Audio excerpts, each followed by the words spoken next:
Kung sasabihin ko sa iyo ang Cherokee, Bronco at Land Cruiser, alam mo na ang pinag-uusapan natin ay tungkol sa royalty. Sa video na ito ay walang filler, mga caption lamang. Pinili namin ang 12 klasikong SUV na tumutukoy sa aming buhay. Mga dekada ng kasaysayan ng automotive na pinaikli sa mga makina na binuo upang tumagal ng mga henerasyon. Ang tanong na sasagutin natin ngayon ay hindi kung alin ang pinakamabilis o pinakamarangya, ngunit kung alin ang itinayo ng mas matigas, na idinisenyo upang mabuhay kapag nabigo ang lahat. Manatili hanggang sa katapusan at gumuhit ng iyong sariling mga konklusyon tungkol sa kung alin sa mga mandirigma na bakal ang karapat-dapat sa pamagat ng pinaka-hindi masisira. Magsimula na tayo. Bilang 12. Chevrolet Tahoe ng 1978. Noong dekada ng 1970 ang 1978 Chevrolet Tahoe ay naging pamantayan para sa mga full-size SUV. Ito ay isang higante, kahanga-hanga at malakas na sasakyan. Ang perpektong pagpipilian para sa mga nangangailangan ng mas maraming espasyo, mas maraming kapangyarihan, at higit na kapasidad kaysa sa isang mid-size SUV. Ito ay kumakatawan sa pagtatapos ng panahon ng 2 pinto na Blazer at ang simula ng isang bagong panahon ng mga SUV ng pamilya. Ang disenyo ay naka-bold, na may isang malaking grille, isang mahabang bonnet, at isang katawan na mukhang matibay at malakas. Ito ay kahawig ng kanyang malaking kapatid na babae, ang Chevrolet CK pickup, at ang kanyang boxy, muscular disenyo, ginawa itong mukhang handa na para sa anumang bagay. Ang interior ay maluwang at komportable, na may simple at functional na dashboard. Ang Tahoe ay isa sa pinakamalaking SUV sa merkado, kaya ang puwang para sa mga pasahero at kargamento ay walang kapantay. Ito ay isang perpektong sasakyan para sa mahabang paglalakbay ng pamilya o para sa pagdadala ng malalaking kargamento. Sa ilalim ng hood ay dumating ang isang malakas na 7 litro na 5.V, 8 na gumawa ng isang solidong 200 at 55 lakas kabayo at tungkol sa 300 at 30 libra talampakan ng metalikang kuwintas. Sa kapangyarihang yon, walang problema ang Tahoe sa paghila ng trailer, pag-akyat sa burol, o pagmamadali lamang sa kalsada. Bagaman hindi ito ang pinakamahusay, ang kapangyarihan at kapasidad nito ay ginawa itong isang napaka-popular na pagpipilian para sa mga nangangailangan ng isang sasakyan sa trabaho. Ang kakayahan ng Tahoe ay isa sa pinakamalaking punto ng pagbebenta nito. Maaari itong magto ng hanggang sa 7,000 pounds at ang suspensyon at sasis nito ay pinapayagan itong hawakan ng anumang uri ng kargamento. Ito ay isang perpektong sasakyan para sa paghila ng isang bangka, isang trailer ng kabayo, o simpleng pagdadala ng isang malaking grupo ng mga tao. Ang truck na ito ay tumutukoy sa isang panahon. Ang laki, kapangyarihan, at kakayahang umangkop nito ay ginawa itong isa sa mga pinakatanyag at hindi malilimutang SUV ng dekada 90. Bilang 11.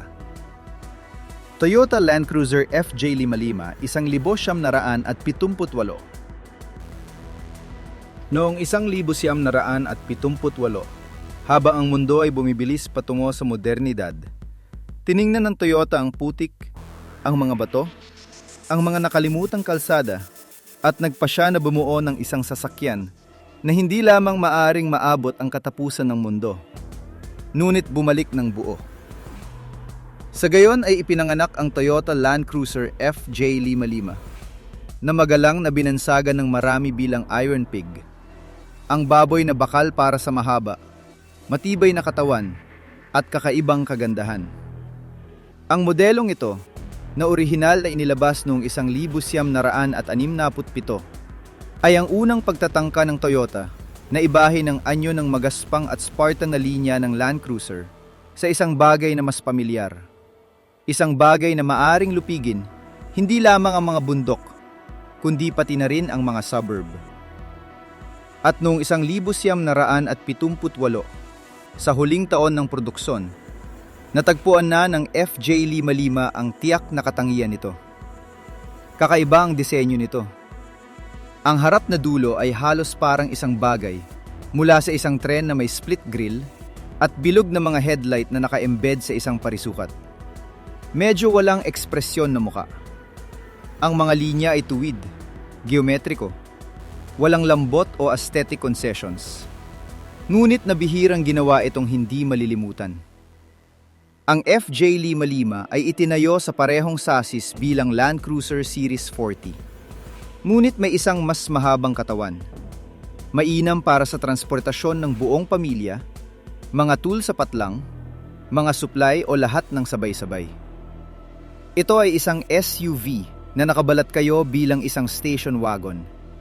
Isang bihirang kombinasyon para sa oras. Ngunit gumana ito. Sa ilalim ng hood ay tibok ang puso ng hayop. Isang 4 na puntos, 2 litro na inline na 6 na silindro na makina na may kakayahang makagawa ng 135 lakas kabayo at isang mapagbigay na 217 libra talampakan ng metalikang kuwintas. Hindi ito mabilis, ngunit hindi ko rin ito kailangan. Ang makina na ito ay literal na hindi masisira na bato. Maaari siyang maglakbay ng libu-libong kilometro sa mga disyerto o gubat nang hindi nag-aalinlangan. Ang transmission ay isang 4 na bilis na manumanong at ang 4 na sistema na may gearbox ay ginawa ang FJ55 na isang makina ng pag-akyat, pagsagip at ekspedisyon. Hindi ito isang SUV sa lungsod. Ito ay isang mandirigma ng alikabok at brush. Sa loob, ang kaginhawahan ay Spartan. Ang dashboard ay simple, metaliko, na may malaki, madaling basahin na mga instrumento, mga upuan ng vinyl, madaling hugasan na sahig, at isang puwang sa likuran na maaring nakatiklop upang ma-load ang lahat. Ang tungkulin nito ay malinaw, upang labanan, upang maglingkod, at hindi kailanman mabigo. Bilang 10. Land Rover Discovery 1995. Ang Land Rover Discovery ng 1995 ay nagpatunay na ang mga SUV ay maaring maging isang marangyang sasakyan na may walang kapantay na kakayahan sa off-road. Ang modelong ito ay hindi naghangad ng katanyagan ng masa, ngunit sa halip ay nakatuon sa isang madla na pinahahalagahan ang pakikipagsapalaran at pagpipino. Bagaman una itong inilunsad noong huling bahagi ng 1980, ang modelo ng 1995 ay susi sa pagpapakilala sa merkado ng US na nagpapatibay sa reputasyon nito. Ang disenyo ng Discovery ay hindi mapag-aalinlanganan. Ang shoebox aesthetic nito na may mga vertical na linya at ang sikat na step na bubong na nag-aalok ng mas maraming headroom sa likod ay ginawa itong hitsura na natatangi. Sa labas ito ay matibay at adventurous, habang sa loob ito ay komportable at gumagana. Ang interior ay dinisenyo upang maging practical, na may mataas na kalidad na upuan at isang simpleng dashboard. Itinampok din ng Discovery ang mga iconic na bintana ng Alpine sa tuktok ng bubong, na nagpapahintulot sa mas maraming liwanag at nagbigay ng isang pakiramdam ng maluwang. Sa ilalim ng hood, ang 1975 taong gulang na Land Rover Discovery ay dumating na may isang 3.9 litro na V8 engine na gumawa ng tungkol sa 180, 2 lakas kabayo at tungkol sa 232 pound-feet ng metalikang kwintas. Ang makina na ito ay nagbigay sa kanya ng kahangahangang off-road power, ngunit ang tunay na mahika nito ay nasa 4-wheel drive system nito. Hindi tulad ng marami sa mga karibal nito, ang Discovery ay may permanenteng all-wheel drive system na ginawa itong hindi matalo sa anumang lupain. Sa mga tuntunin ng kakayahan, ang 1975 Discovery ay isang kampeon, maaring mag-tow ng hanggang 5,500 pounds. At ang suspensyon at sasis nito ay idinisenyo upang mahawakan ang anumang uri ng hamon mula sa pagtawid sa mga ilog hanggang sa pag-akyat ng mga bundok. Hindi ito ang pinakamabilis o pinakamalakas na SUV, ngunit ito ay isa sa pinakamay kakayahang sa oras nito. Número 100. Jeep Cherokee XJ, 1984. Noong 1984, gumawa ang Jeep ng isang bagay na hindi lamang muling tinukoy ang kategorya ng SUV, muling isinulat ito. Ipinakita niya ang Cherokee XJ, isang sasakyan na nasira ang lahat ng naitatag. Hanggang sa puntong yon, ang mga SUV ay napakalaki, mabigat, na binuo sa sasis ng truck. Ngunit sinabi ng XJ, paano kung gawin natin itong mas compact, na may agresibong disenyo, at gawin itong isang all-terrain machine nang hindi nawawala ang kaginawahan. Ito ang kauna-unahang SUV na may monocoque structure. Ginawa nitong mas magaan, mas madaling manyobra, at higit sa lahat, mas mahusay sa kalsada. Mayroon itong 4 na traksyon na may command track o select track system, depende sa bersyon, na nagpapahintulot sa isang pagpipilian sa pagitan ng permanente o switchable all-wheel drive.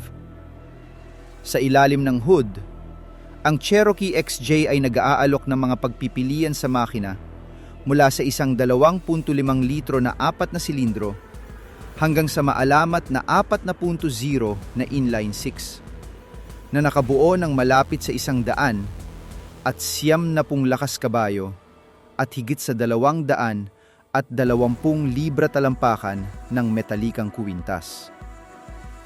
Isang configuration na ginawa itong paborito ng mga adventurer, mekaniko at kolektor. Ngunit ang pinaka-nakakagulat na bagay tungkol sa Cherokee XJ ay hindi lamang ang kapangyarihan nito. Ito ay ang pagtitiis nito. Maraming mga modelo ang lumampas sa 300,000 kilometro nang hindi binubuksan ng makina at off-road ay nahaharap sa mahirap na lupain na may kadalian na gumawa ng mas mahal na mga tatak na hindi komportable. Sa loob, ang XJ ay nag-aalok ng isang simple ngunit functional na disenyo. Analog instrumentation, manumanong kontrol sa klima, makapal na upuan ng tela at isang compact center console. Ngunit ang lahat ay dinisenyo upang magtatagal, makayanan ang mga pagkabigla, at payagan ang cabin na manatiling buo pagkatapos ng maraming taon ng paggamit. Mayroon itong kapasidad ng paghila ng hanggang sa 5,000 pounds, nakahanga-hanga para sa laki nito. At ang anggulo ng pagpasok at paglabas nito ay ginawa itong angkop para sa matarik na pag-akyat ng walang problema. Bilang karagdagan, ang parisukat na disenyo nito na may tuwid na linya at malalaking bintana ay hindi lamang aesthetic. Ito ay paningin, kakayahang makita at kadalian ng pag-aayos. Numero 8. Isuzu Trooper 1992. Ang Isuzu Trooper ng 1,900 at 92 ay ang contender na pumasok sa ring ng 90s na may isang napakalaking hamon.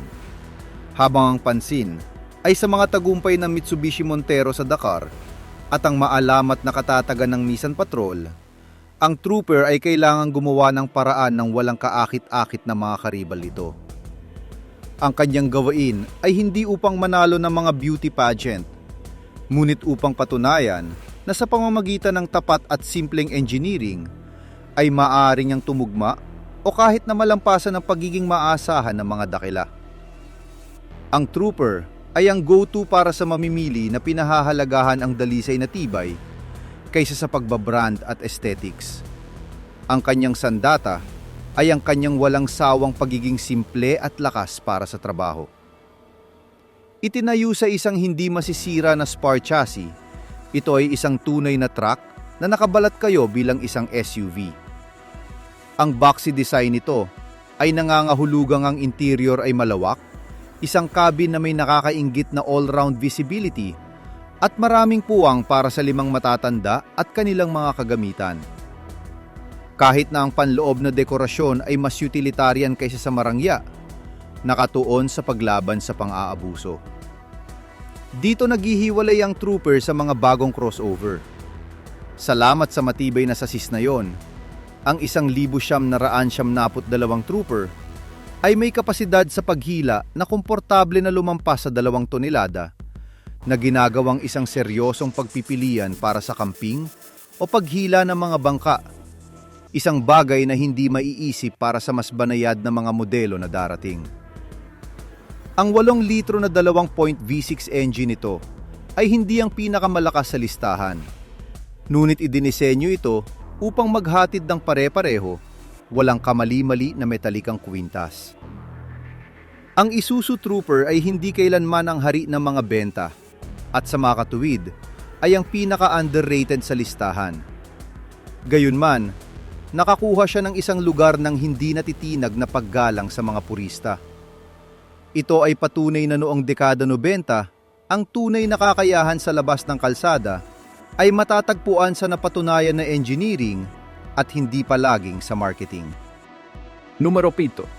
Jeep Cherokee S. J. 1978.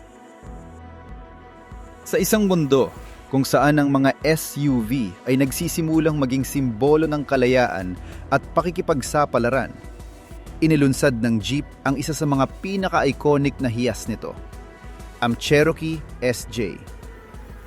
Ang mid-size SUV na ito ay pinagsama ang maalamat na kakayahan sa off-road ng Jeep na may isang disenyo na naisip para sa kaginhawahan at pang-araw-araw na buhay, na nagpasimula ng isang bagong panahon para sa mga sport utility vehicle.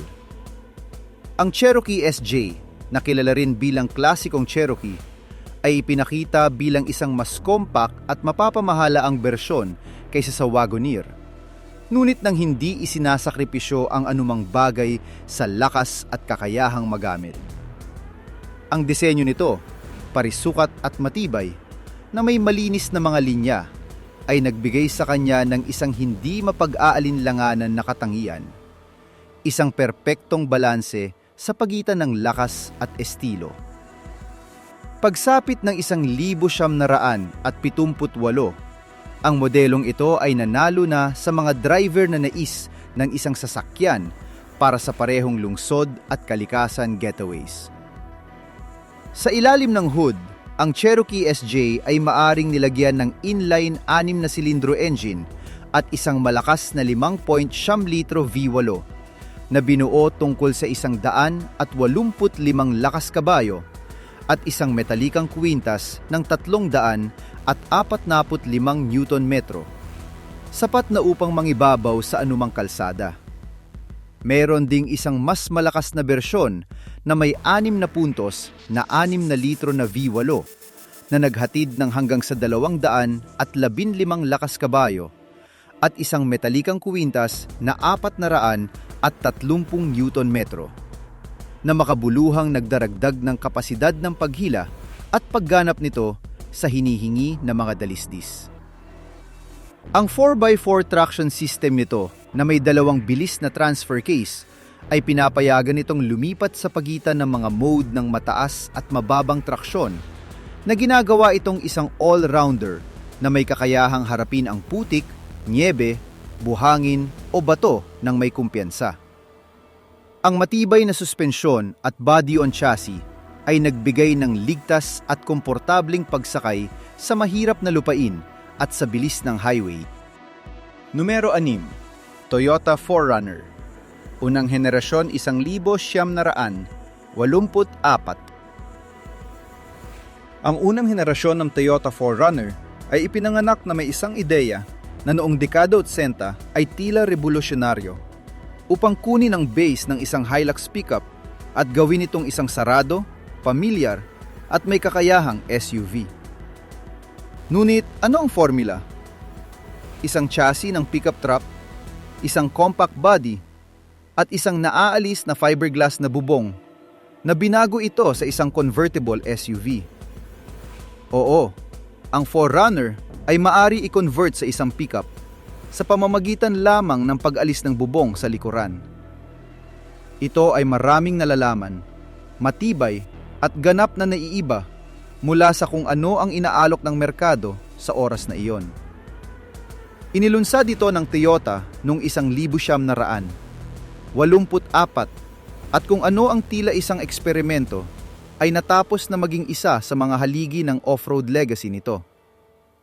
Sa ilalim ng hood ay isang 2.4 na litro na 22 R4 na silindro na makina na may 97 lakas kabayo at 140 libra talampakan ng metalikang kwintas.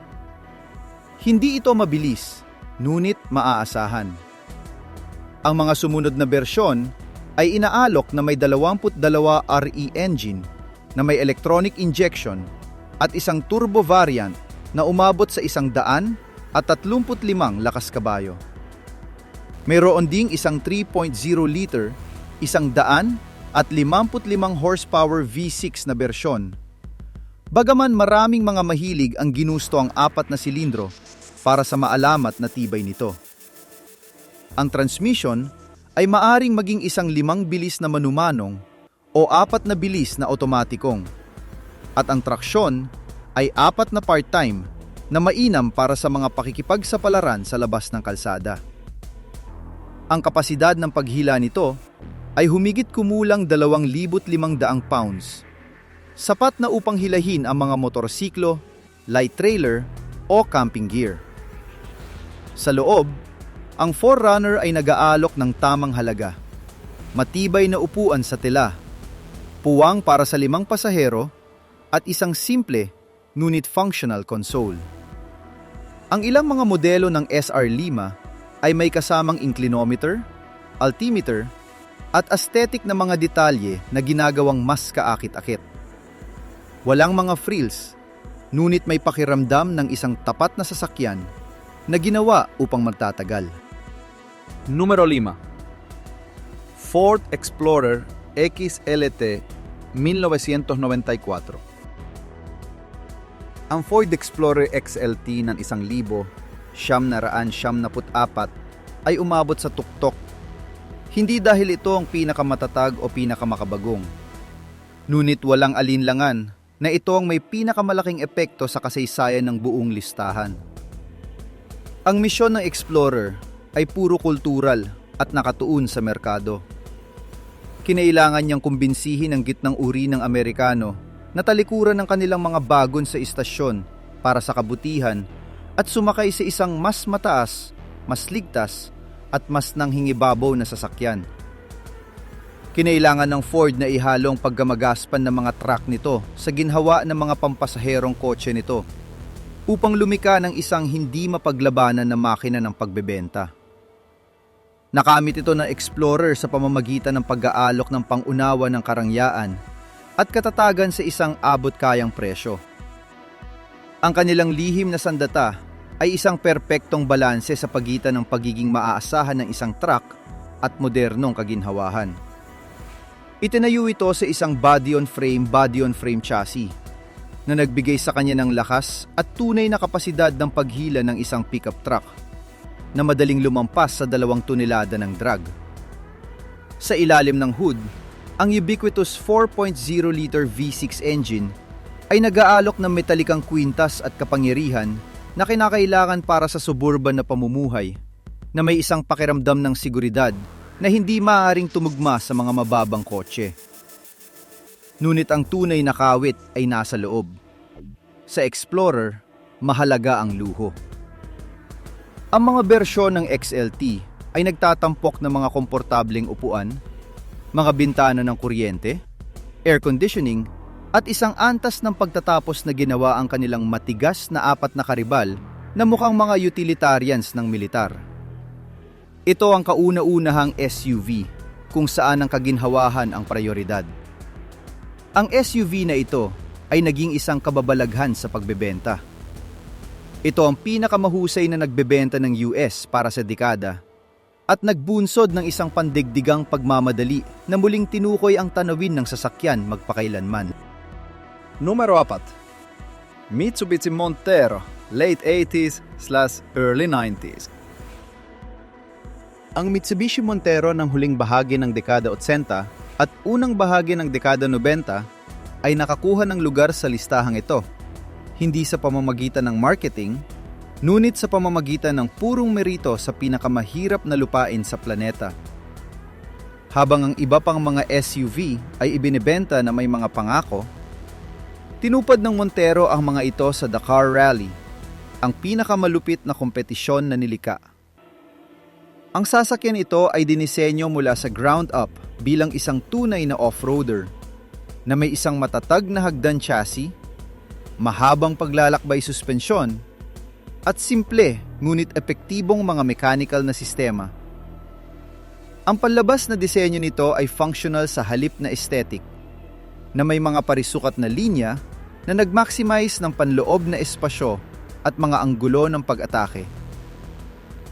Sa ilalim ng hood, ang Montero ay nag-aalok ng mga makina mula sa 4 na silindro na 2.6 na litro hanggang sa malakas na 3.0 V, 6 na bumuo ng halos 100 at 50 lakas kabayo. Ang tunay na bituin ay ang Super Select 4 na WD system nito na pinapayagan kang lumipat sa pagitan ng 2-wheel drive, 4 na gulong na part-time, 4 na gulong na full-time, at 4 na gulong na drive na may sentral na pag-lock, lahat ng hindi tumitigil. Ito ay teknolohiya na aabutin ng maraming taon para tumugma ang mga kakumpetensya nito. Sa loob, pinagsama ng Montero ang pag-andar na may nakakagulat na kaginhawahan para sa oras nito. Ang mga upuan ay matibay, ngunit komportable.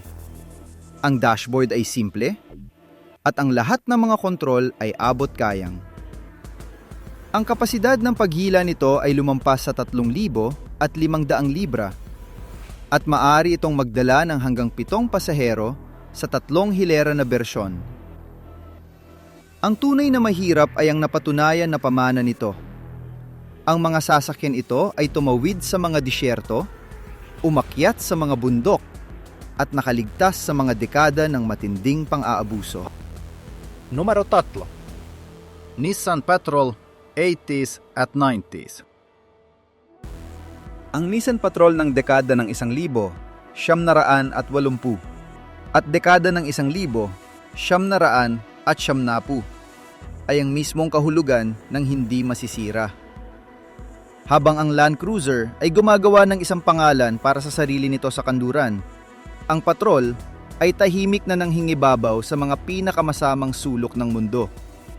Mula sa mga disyerto ng gitnang silangan hanggang sa mga gubat ng Australia. Ang sasakyang ito ay itinayo ng may simpleng pilosopiya.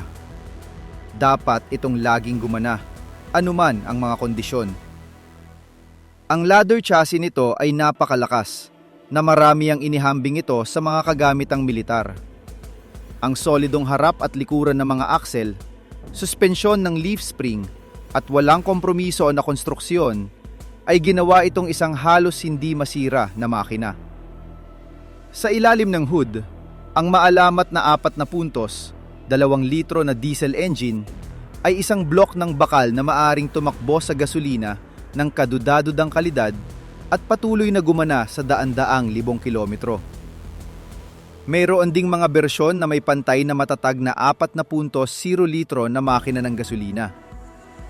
Ang 4 na sistema ng traksyon ay simple, ngunit epektibo, na may 2 bilis na pagbabawas ng gearbox at mga kandado ng kaugalian sa mga pinakakagamitan na bersyon. Ang kapasidad ng paghila nito ay madaling lumampas sa 4,000 libra.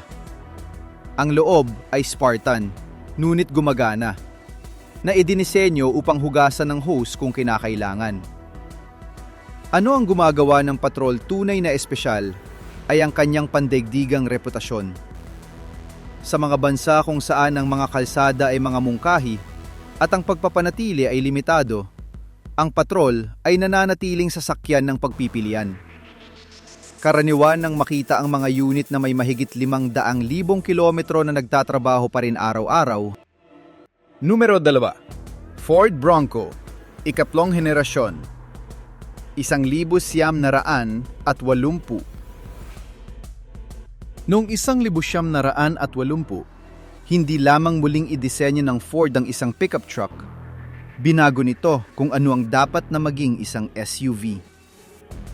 Ang Bronco ay pumasok sa ikatlong henerasyon nito na may radical na pagbabagong anyo, mas maikli, mas magaan, mas aerodynamic, ngunit kasing hamon. Ang twin traction beam in independent front suspension ay revolusyonaryo sa isang SUV ng laki nito. Ang bawat front wheel ay maaring gumalaw ng otonomiya. Ang resulta, isang mas makinis na pagsakay sa kalsada nang hindi nawawala ang pagkamagaspang nakatanghian nito sa aspalto. Sa ilalim ng hood, ang Bronco ay nag-aalok ng mga pagpipilian para sa lahat ng panlasa. Ang pinaka-iconic na makina ay ang 5.0 litro V8 na may 152 lakas kabayo at 270 pound-feet ng metalikang kwintas. Magagamit din ang 9 litro na 4 na puntos na inline na 6 na silindro na may 122 lakas kabayo at 250 libra talampakan ng metalikang kwintas. Ang parehong mga engine ay nag-aalok ng isang towing kapasidad ng higit sa 5,000 pounds at ay mated sa 4 na bilis na manumanong transmission o 3 bilis C6 otomatikong transmission. Ang loob nito ay mas pino kaysa dati. Ito ay may malawak na upuan, vinyl o tela upholstery, opsyonal na center console, electric windows, AM/FM radio, at bilang isang novelty, integrated CB radio. Kasama sa panel ng instrumento ang isang tachometer, digital clock, at mga gauge ng presyon at pagload. Ang katawan ay isang 2 pinto pa rin na may naaalis na bubong. Isang pagsasaayos na pinapayagan itong makonvert sa isang bukas na SUV na mainam para sa mga panlabas na getaway. Ngayon na ang Bronco ay naaalala bilang isa na minarkahan ang simula ng isang bagong henerasyon. Ang isa na hindi lamang umangkop, ngunit humantong. Ang isa na nagpahiya sa mga karibal nito nang may katalinuhan nang hindi nawawala ang ligaw na kakanyahan nito. Ang tunay na katatagan ng Bronco na ito ay nakasalalay sa pinutol na arkitektura ng chassis na nagmula sa 150 F-Series na nagbigay sa kanya ng isang katigasan ng istruktura na hindi maaring managinip ng mga kakumpetensya ng unit body nito. Ang sistema ng twin traction beam ay hindi lamang pinabuting kaginawahan, ngunit pinapayagan din ang mas mahusay na paglalakbay sa suspensyon sa matarik na lupain na pinapanatili ang kaugalian na protektado mula sa direktang epekto laban sa mga bato. Sa aftermarket ng 80s, karaniwan na makita ang mga unit na ito na nilagyan ng 33 pulgada na gulong nang hindi nangangailangan ng mga pangunahing pagbabago, isang patunay ng labis na laki ng kanilang mga arko ng gulong. Ang mechanical na tibay nito ay tulad na ang 9 na pulgada na bahagi ng Ford rear axle ay naging pamantayan ng ginto para sa mga tagabuo ng mga sasakyan ng karera ng Bicierto na may kakayahang makayanan ang thermal at mechanical na pang-aabuso para sa libu-libong milya ng walang tigil na parusa. Numero 1. Toyota Land Cruiser Series 60 taon 80s. Ang Toyota Land Cruiser 60 series mula sa 80s ay tumatagal ng hindi mapag-aalinlanganan na numero 1 pwesto bilang pinakamahirap na klasikong SUV na itinayo. Ang sasaking ito ay hindi dinisenyo upang mapabilib sa isang showroom. Ito ay dinisenyo upang makaligtas sa katapusan ng mundo. Itinayo sa isang napakalaking ladder chassis na may solidong axle sa harap at likuran. Ang Land Cruiser na ito ay halos hindi masisira. Sa ilalim ng bonnet, matalo ang maalamat na 4.0 litro diesel engine o ang 4.2 liter na bersyon ng gasolina, pareho mga blok ng bakal na may kakayahang tumakbo sa loob ng mga dekada na may kaunting pagpapanatili. Ang 5 bilis na manumanong o 4 na bilis na otomatikong paghahatid ay pinagsama sa isang 2 bilis na transfer case na may gitnang kandado. Ang kapasidad ng paghila nito ay lumampas sa 6,000 libra. Ang interior ay maluwang at nakakagulat na komportable para sa isang purong SUV na may upuan na walaong pasahero. Ano ang gumagawa ng 60 series ang ganap na numero 1 ay ang pandigdigang reputasyon nito bilang ang pinakamaaasang sasakyan na itinayo. Ang mga organisasyong makatao, mga ekspedisyon sa agham, at matinding mga adventurer ay ipinagkatiwala ang kanilang buhay sa sasakyang ito. Karaniwan na makita ang mga unit na may higit sa 1,000,000 kilometro na nagpapatakbo pa rin. Ang Land Cruiser Series 60 ay hindi lamang ang pinakamahirap sa listahang ito. Ito ay arguably ang pinakamahirap na sasakyan na ginawa.